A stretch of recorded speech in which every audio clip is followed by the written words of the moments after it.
qofka carabkiisa muslimiinta wax kaga sheegayo ogow in ilaahay carabka ka goyn karo ku qalajin karo war dadka sunnada ku cayaarayo ogaada in uu ilaahay wax kale idinku keeni karo laba qiso haduu iyo ogolaado ninkii intuu meesha ka kacayaan ka faa'iideystay waxaan idinku darayaa dad wax yar ku cayaaray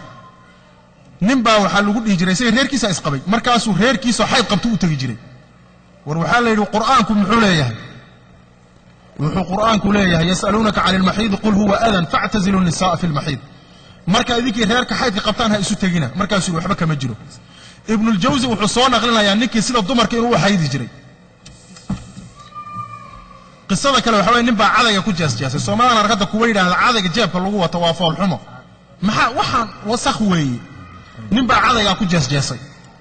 maalintii dambe war cadaygan iska daa war waa sunnadii nabiga markaas uu saxarada ama isaga tirayaaba ibn al-jawzi sayyid al-khadir wuxuu ku soo naqlinayaa saxarada inuu iskaga tiray ninkii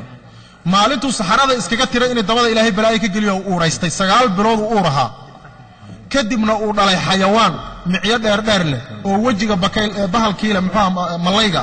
oo dabada bakaylaho kale leh oo cidiya leh markuu ka soo dhacay wuxuu yiri xayawaankan calooshayda oo dhan buu cunay xayawaankiina wuu baktiyay isagana laba bari kadib uu baktiyay ujeedada kale waxa weeyaan ikhwaani war waxyaabo yar yar oo sunnada ah oo inaga inala yar ogaada inay adduunka la isku ciqaabay